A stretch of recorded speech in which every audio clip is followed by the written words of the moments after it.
Siapa di sini yang belum tahu tentang sosok Ibnu Sina? Ibnu Sina adalah orang Islam yang menjadi ilmuwan terutama di dalam bidang ilmu kedokteran nih guys. Namun sayangnya ia dianggap kafir nih. Sudah ilmuwan muslim itu sedikit, diakui oleh negara barat, dan dianggap kafir pula. Nah, sebagai permulaan di sini saya akan mencoba menjelaskan siapa sih sosok Ibnu Sina itu sendiri dan berasal dari mana. Jadi, Ibnu Sina itu lahir pada tahun 980 Masehi di desa Afsana yang berdekatan dengan ibu kota Bukhara yang ketika itu menjadi Kekaisaran Samanid. Usia Ibnu Sina ini 16 tahun. Ibnu Sina sudah dikenal sebagai tabib atau dokter yang bertangan dingin dalam menyembuhkan pasien-pasiennya. Puncaknya itu ketika Sultan Bukhara yang bernama Nuh Ibnu Mansur jatuh sakit, tetapi tabib di istana itu tidak dapat menyembuhkannya. Kemudian setelah mendengar kabar tersebut, Ibnu Sina ingin mencoba menyembuhkan sultan tersebut. Sehingga pada keesokan harinya Ibnu Sina datang ke istana dan berhasil menyembuhkan sultan tersebut. Nah, dari berhasilnya Ibnu Sina ini menyembuhkan sultan, Ibnu Sina diberikan izin untuk mengakses perpustakaan, terutama manuskrip-manuskrip langka yang berada di perpustakaan Sasania. Sehingga hal tersebutlah yang membuat ilmu pengetahuan serta pemikiran-pemikirannya itu semakin berkembang.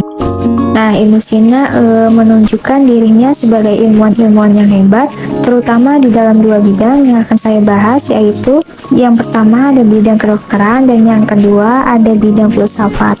Dalam bidang ilmu kedokteran itu sendiri, Ibnu Sina ini tidak hanya diakui oleh orang-orang muslim saja, tetapi juga diakui oleh negara-negara barat karena Ibnu Sina ini sebagai penemu pembiusan pendarahan, kelenjar air mata, anatomi mata, dan juga tumor otak.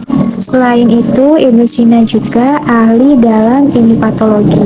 Dalam bukunya The Canon of Medicine dijadikan textbook pembelajaran pada abad ke-17, yaitu pada masa Renaissance atau kebangkitan Eropa. Jadi pada saat kebangkitan Eropa ini, orang-orang belajar dari ilmuwan-ilmuwan muslim yang dihasilkan oleh Baghdad dan Andalusia Spanyol guys. Nah, letak permasalahan Ibnu Sina itu sendiri bukan terletak pada ilmu kedokterannya, tetapi terletak pada pemikiran filsafatnya nih guys. Imam Al-Ghazali membuat buku khusus untuk mengomentari filsafat, salah satunya yaitu yang berjudul Tahafut Al-Falasifah, kerancuan dalam berfilsafat. Nah, Al-Ghazali menyebutkan ada 3 kerancuan Ibnu Sina yang bermasalah di sini, yaitu yang pertama, pendapat bahwa alam semesta ini tuh ada dan tanpa permulaan.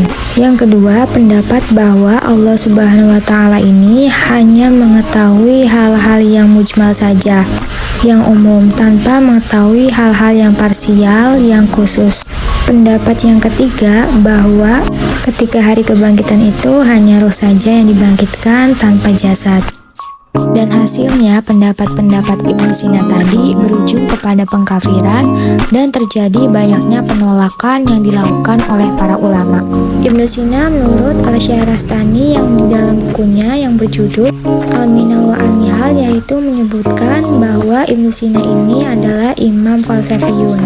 Di era sekarang, kelompok yang tegas menyatakan Ibnu Sina kafir adalah Salafi yang imamnya Ibnu Baz dan Utsaimin. Nah, apakah betul, apakah benar Ibnu Sina ini kafir? Menurut Dr. Sulaiman Ad-Dunya dari Universitas Al-Azhar Mesir menyebutkan bahwa kita tidak boleh terburu-buru dalam mengkafirkan seseorang.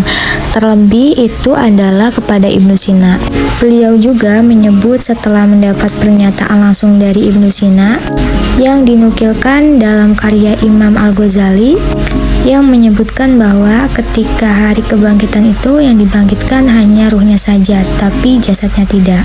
Nah, terkait alam itu qadim atau bukan, tidak hanya Ibnu Sina saja nih guys yang menyebutkan bahwa alam itu qadim.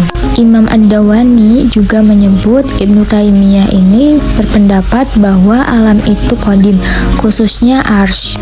Jadi saya akan menjelaskan sedikit mengenai apa sih qadim itu. Qadim itu adalah ajali yang sudah ada sebelumnya lah gitu bahasanya. Sementara kalau bumi itu adalah sebelumnya sudah ada dan diciptakan oleh Allah dari yang tidak ada menjadi ada. Dari Ibnu Sina kita bisa contoh dan banggakan ilmu kedokterannya, tetapi tidak perlu diikuti paham filsafatnya. Jadi tidak perlu semuanya itu dibuang. Nah, mungkin kisah tentang Ibnu Sina itu sendiri menjadi simpul penting bagi sejarah peradaban Islam ya guys. Karena hal ini menjadi motivasi kita sebagai seorang pelajar untuk selalu belajar gitu. Nah, menurut kalian, pandangan kalian terhadap sosok Ibnu Sina itu sendiri bagaimana sih? Komen di bawah ya. Terima kasih.